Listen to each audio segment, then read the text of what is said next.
بسم الله الرحمن الرحيم. الحمد لله حمدا كثيرا طيبا مباركا فيه كما يحب ربنا ويرضى. أشهد أن لا إله إلا الله وحده لا شريك له وأشهد أن محمدا عبده ورسوله.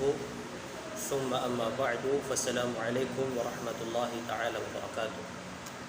Ating pinupuri, dinadakila, pinasasalamatan ang Allah subhanahu wa ta'ala, ang nag-iisa at walang katambal, ang tumatanggap ng pagbabalik loob ng kanyang mga alipin mula sa kanilang mga kamalian, kasalanan at pagkukulang. Ating idinadalangin sa Allah naway ang pagpapala at kapayapaan ay ipagkaloob nawa ng Allah sa ating mahal na propeta Muhammad sallallahu alaihi wasallam, 10 ng kanyang mga pamilya, mga kasamahan at sa lahat ng tumahak sa kanyang matuwid na landas hanggang sa araw ng pagbangon muli. Magandang umaga, magandang tanghali at magandang gabi sa lahat po ng makakapanood ng ating maikling video. Atin pong dudugtungan ang ating tinalakay kamakailan hinggil sa mga marapat na gawin at isaalang-alang ng isang Muslim bago siya magsagawa ng sala o pagdarasal, bago niya itindig ang mga obligadong pagdarasal na inobliga ng Allah sa bawat alipin niya. Nung nakaraang Miyerkules po, last Wednesday, natin pong pinag-usapan ang pagpasok ng mga itinakdang oras ng bawat sala, o ang tinatawag nilang awqat as-salawat al-mafruḍah. Kailan pumapasok ang 5 obligadong pagdarasal. Okay. So ngayon naman po, sa kapahintulutan ng Allah, atin pong pag-aaralan, pagsasaluhan ang isang mahalagang paksa hinggil sa pagdarasal. Okay. Gaya po ng nakita ninyo sa ating caption, ang lugar ng sala, al-amakin allati tuqamu fihi as-salawat, ang mga lugar na kung saan marapat dito o dito lamang maaaring itindig ang sala. Okay. Marapat po munang malaman ng bawat isa na ang sala, ang pagdarasal ay siyang pinaka mahalagang ginagawa ng isang tao. Ang sala ay ang siyang pinakamahalagang itinitindig ng isang Muslim. So marapat niya po itong itindig, isagawa ng mainam, o di kaya sa pinakamainam na kapamaraanan. Ipinag-utos po sa Islam na itindig ang sala sa jama'a. Ibig sabihin po ng jama'a sa wikang Tagalog, sama-sama, kongregasyon, ititindig natin ang sala nang tayo ay sama-sama. Okay. Halimbawa po, pagpalagay natin, naroon pong 5 kataong Muslim na nais magsagawa ng sala. Ang kinakailangan po at lubos na mainam ay ititindig nila ang sala ng sabay-sabay. Sila po ay titindig sa isang lugar ng sama-sama. Ito po ang tinatawag nilang salatul jama'a o pagdarasal na kongregasyon, maramihan. Okay. Although po pwede pong itindig ang sala ng 1 by 1 individual, pero mas nakahihigit po ang gantimpalang makukuha ng mga taong nagsasala nang sila po ay sama-sama. Ito po ay ipinag-utos ng Allah subhanahu wa ta'ala sa banal na Quran ng kanyang sabihin, warka'u ma'ar raki'in, at kayo ay yumukod, kasama ng yaong mga yumuyuko bilang pagsamba sa Allah subhanahu wa ta'ala. Sa isang marangal na hadith ng ating mahal na propeta Muhammad sallallahu alaihi wasallam, kanyang sinabi, ang sala ng isang lalaki ng sama-sama, ibig sabihin meron siyang mga kasama, ay nakahihigit sa gantimpala kaysa sa sala ng individual ng 27 antas. Okay. Para po sa mga kalalakihan o obligado po sa kanila na kanilang itindig, idaos ang sala sa loob ng mga moske, sa loob ng mga bahay dalanginan na kung saan naiipon-ipon dito ang mga Muslim. Obligado po yan sa Muslim na lalaki. No?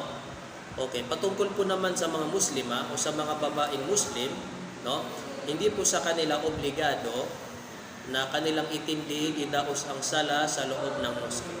Subalit kung kanila pong ititindig ito, no, wala pong problema.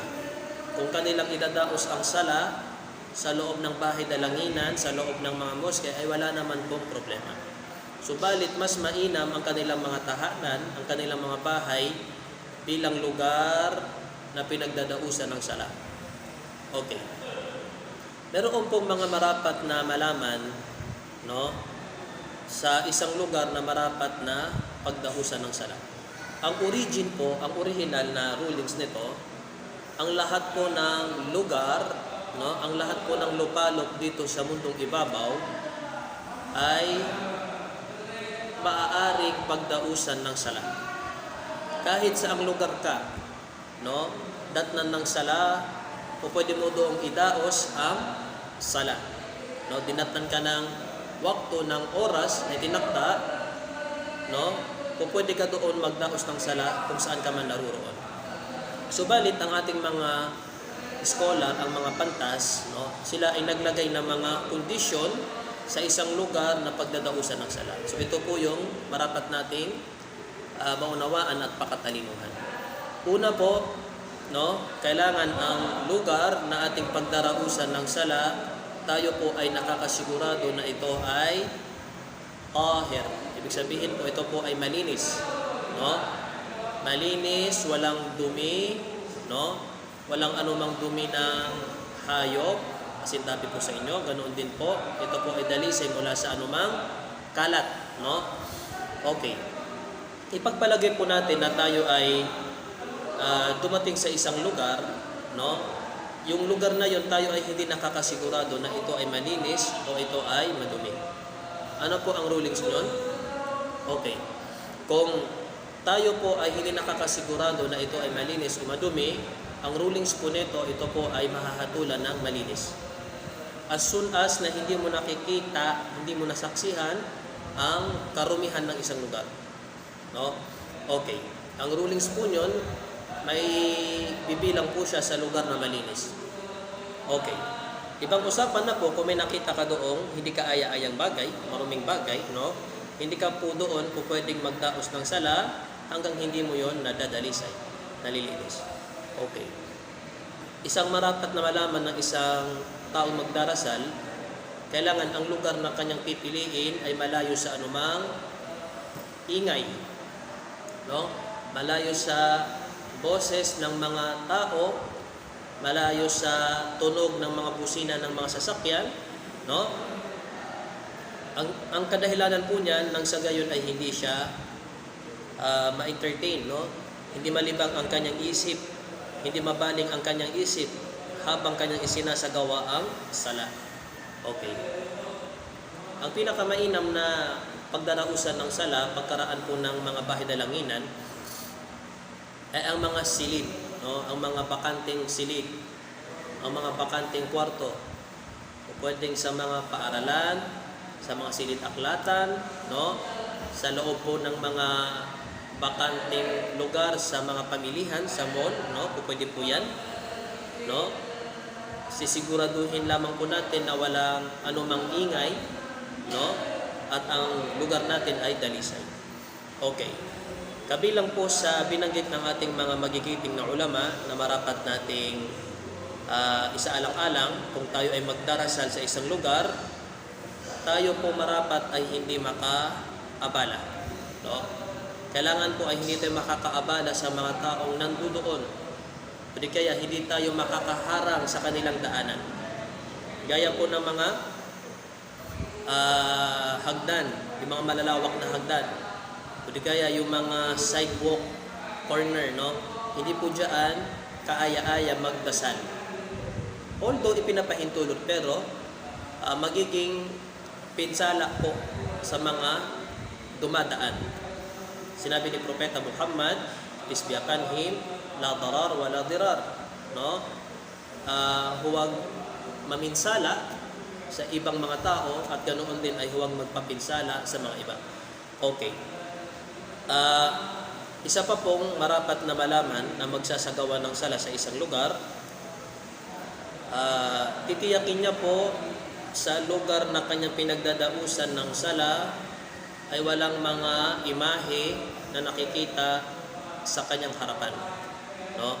Gaya po ng mga larawan ng mga tao, gaya po ng mga larawan ng mga hayop, o di kaya kung anumang mga disenyo na ma-attract, no? Malilihis ang isip at atensyon ng nagsasala. Okay. So kailangan po malinis, no, blanco, no, kung kaya marapat blanco ang kanyang kinahaharapan. Especially po higit lalo ang kanyang pinagpapatirapaan, kung saan tumataba ang kanyang noo sa pagpapatirapa sa sujud. Okay. So yan lamang po ang ating mapabanggit, no? Tandaan po natin na mahalaga po ang lugar ng pagdarausan ng sala. Sinabi ng Allah sa surah Al-Baqarah, wa ahidana ila Ibrahim wa Ismail an tahhira baytiya lit-ta'ifin wal-'akifin war-ruk'is sujud. Tunay na aming ipinagutos kay Propeta Abraham at sa kanyang anak na si Propeta Ismail, an tahira bayti, na kanilang dalisayin, na kanilang linisin ang aking bahay dalanginan. Ibig sabihin, ang tinutukoy po ditong bahay dalanginan, ang banal na bahay na Kaaba sa Makkah al-Mukarramah. Kanilang dalisayin ito nang sa gayon makapagdaos ng tawaf ang mga taifin, ang mga magtatawaf, no? Ang mga iikot sa palibot ng Kaaba. Wala akifin, at makapanatili dito ng maayos sila yaong mga mananatili dito sa layunin ng pagsamba, no? Warruk'is sujud, at nang sa gayon maisabuhay o maisagawa, maitindig ng mga magdadasal ang kanilang sala ng maayos. Okay, so dito po sa talatang ito napakalinaw na ipinag-utos ng Allah Subhanahu wa Ta'ala na kailangang maayos, dalisay, desente ang lugar na pagdarausan ng sala. Okay, dalangin po natin sa Allah na tayo po ay kanyang gawaran ng tama at sapat na kaalaman, nang sa gayon ating maisakatuparan ang kanyang mga utos, ating mapangilagan ang kanyang mga ipinagbabawal, na may pagtibayin tayo ng dakilang Allah sa kanyang matuwid na relihiyon.